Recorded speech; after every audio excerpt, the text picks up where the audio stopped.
Amy was in shock when she realized her water had broken and urgently said to Henry, "I think my water just broke. We need to get to the hospital."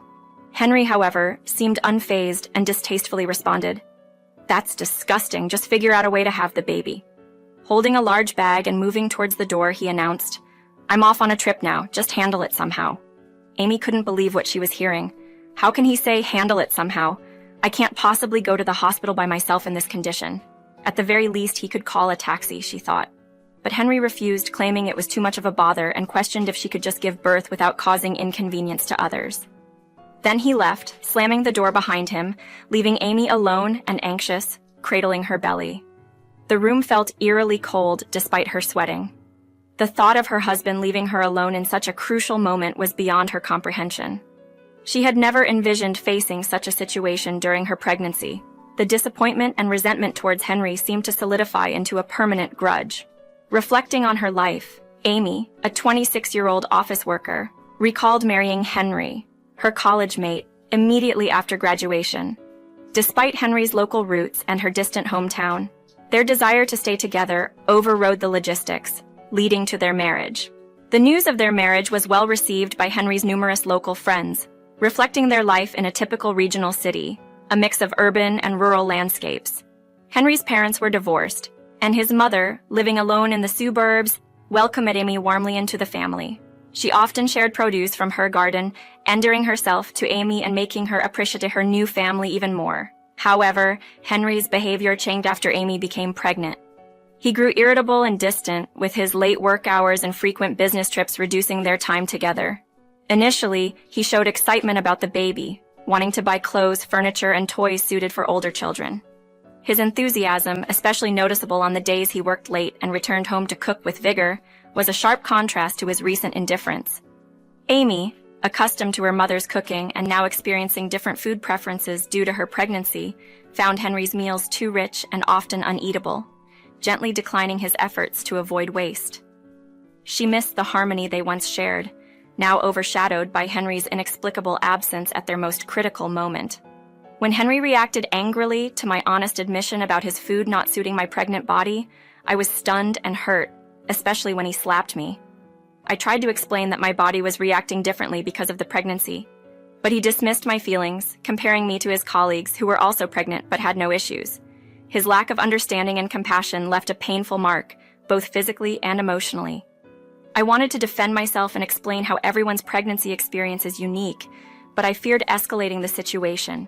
Henry's frustration seemed to stem from his perception that I was wasting money by not eating the food he prepared. When he accused me of being stingy and took away the food, I felt even more isolated, with my thoughts and worries keeping me awake at night.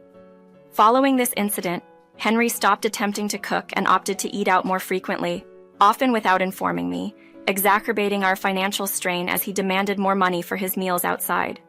As my pregnancy progressed, my health and anxiety prompted me to start my maternity leave earlier than planned. Henry's sarcastic remarks about me being lazy added to my stress. Despite his view that housework was inconsequential, I continued to manage our home as best as I could, alongside coping with the physical and emotional challenges of pregnancy. My friend Barbara, who had always been like a sister to me, called one evening to check in. She revealed that our company, where Henry also worked, enforced a no-overtime policy on Wednesdays, contradicting Henry's claims of working late. This information puzzled me and sowed seeds of doubt about Henry's honesty. That same night, after Henry came home late again, an accidental glance at his phone revealed messages with heart emojis from someone else. This was a stark contrast to our interactions and ignited suspicions of an affair. Caught in the moment and confronted by Henry for allegedly snooping, I was overwhelmed by a mix of betrayal, confusion, and a growing sense of isolation. The complexities of my pregnancy were now compounded by the worry of what these messages meant for our relationship. While trying to tidy up after an unexpected glimpse into Henry's private messages raised my suspicions, I accidentally dropped his phone. I was merely checking for any damage when Henry erupted in frustration, berating me for my clumsiness and accusing me of neglecting my chores. Despite his phone already having a cracked screen, he claimed I had added a new scratch, further criticizing my ability to manage household tasks and accusing me of attempting to damage his belongings. His reaction only added to the tension, especially when he stormed off, presumably to protect his phone from further accidents. Amidst these troubles, I found a small comfort in the anticipation of a visit from Henry's mother. She planned to bring fresh produce from her garden and offer her wisdom on childbirth, which I looked forward to amidst the coldness I felt from Henry. On the day of her visit, I went to great lengths to prepare the house, even applying makeup to present myself well. Unexpectedly, Henry was home that day, seemingly preparing for a trip. When I questioned him about his plans, especially since his mother was due to arrive, he seemed oblivious to our prior conversation. Before I could press further on the matter, a sudden sharp pain signaled the onset of labor, prompting an urgent need for the hospital. However, Henry's reaction to my water breaking was dismissive and insensitive, equating it to a mere inconvenience. In a surprising twist, he appeared to show a glimmer of consideration by calling a taxi, leading me to momentarily believe he still harbored some care for our situation. Yet, this hope was quickly dashed when he claimed the taxi for himself, leaving me in a vulnerable state as he departed for his plans. Stranded and in pain, the arrival of Henry's mother at the door was a beacon of hope. She immediately understood the severity of the situation and rushed me to the hospital. Her timely intervention contrasted sharply with Henry's neglect, highlighting the stark difference in their responses to my dire need for support. After the chaotic rush to the hospital, I found myself in a peaceful moment, cradling my newborn baby. The turmoil preceding our arrival seemed distant as I looked into the innocent eyes of my child, who was blissfully unaware of the stormy events that had led to this moment of tranquility. The baby was healthy and vibrant, a small miracle that brought a sigh of relief from my tired soul. As I recuperated in the hospital room, my mother-in-law visited, bringing food and concern.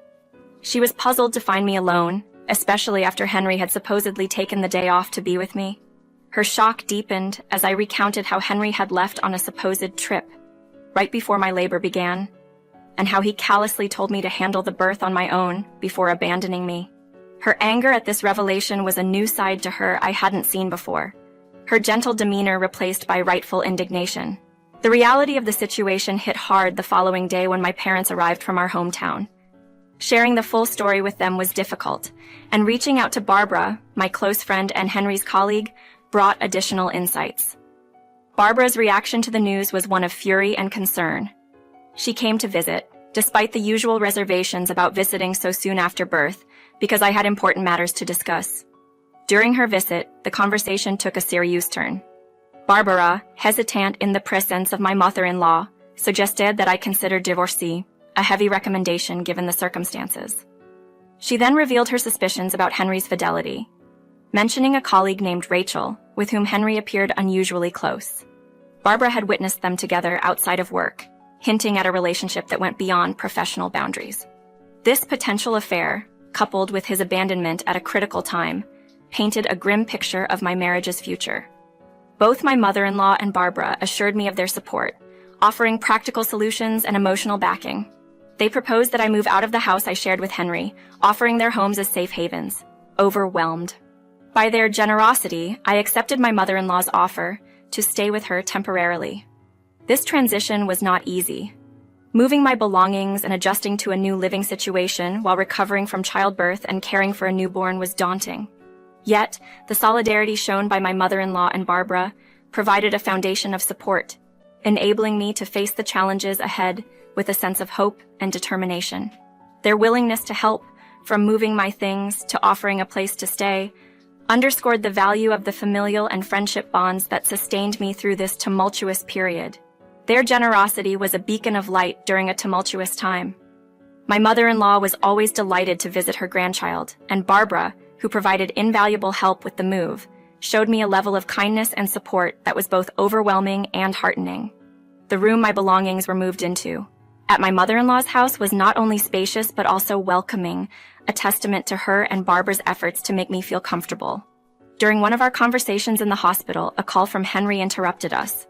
My mother-in-law's silent gesture to ignore the call spoke volumes of her feelings toward him. She seemed to have lost all hope in her son, a sentiment I was slowly coming to terms with. Despite my reluctance, I answered the call on speaker, revealing to Henry that I was at the hospital but couldn't engage in a lengthy conversation. His reaction to the news of our baby's birth and his ignorance of our current situation was telling. His insistence on his rights as a father after abandoning me in labor only fueled my resolve to distance myself from him. Even as he tried to deny accusations of an affair, his defensive posture did little to conceal the truth. My mother-in-law's disappointment was palpable, and her apology, attributing Henry's behavior to her failure in raising him, broke my heart. She even revealed the painful reason behind her divorce from Henry's father, drawing a parallel that chilled me. But it was her actions the next day that surprised me the most. She organized a gathering at my home, bringing together Henry, his supposed mistress Rachel, and Barbara. Via a video call from Barbara, I witnessed this confrontation, an attempt to bring the truth to light. Henry's feeble excuses and attempt to justify his actions were met with disgust and disbelief. Barbara's indignation at his reasoning echoed my feelings of betrayal. As the reality of Henry's infidelity and neglect came crashing down, it became clear that the support of my mother-in-law and Barbara was invaluable. They stood by me, not just with words, but with actions that showed a deep commitment to my well-being and that of my child. In the face of Henry's failings, their solidarity and readiness to confront him provided a stark contrast and a reminder of the strength found in true familial bonds and friendship. Amid a heated confrontation, the room fell silent as Barbara vehemently rebuked Henry's flimsy justification for his actions, challenging the stereotype he tried to hide behind. Her fury underscored the gravity of the betrayal, making clear that not all men resort to such deceit. Henry, cornered and desperate, threatened legal action, but his bluff was called when Barbara presented concrete evidence of his affair with Rachel, including heartfelt messages and photos that left no room for doubt. The discovery of the affair, especially during such a vulnerable time in my life, left me reeling. The thought of Henry prioritizing his mistress over our family's safety during my labor was unforgivable. Faced with undeniable proof, I made the painful decision to end our marriage, supported by my mother-in-law and Barbara, whose applause echoed my resolve. Henry's pathetic attempt to justify his infidelity and absence during our child's birth further solidified my decision. His claim that Rachel was more important to him at the time was a stark admission of where his priorities lay, revealing a lack of humanity in his actions. The dramatic revelation took another turn with the unexpected arrival of Rachel's husband. His entrance introduced a new layer of complexity, exposing Rachel's deceit not only toward me, but also toward her own family. Confronted with the affair, Rachel's husband was understandably distraught, especially after learning of her pregnancy, which added to the tangled web of lies and betrayal. Rachel's situation grew even more complicated with the revelation of her existing family and her intentions to conceal her second pregnancy. Her husband's decision to distance himself and take responsibility for their daughter highlighted the deep wounds inflicted by her actions. Henry's audacious declaration to marry Rachel and raise the child together in the face of the chaos and hurt they caused was a stark reminder of his misplaced priorities and failure to grasp the gravity of the situation. This tumultuous gathering not only cemented my decision to move forward with the divorce, but also underscored the importance of seeking a future built on respect, trust, and genuine care, far removed from the deceit and betrayal that had come to define my marriage to Henry.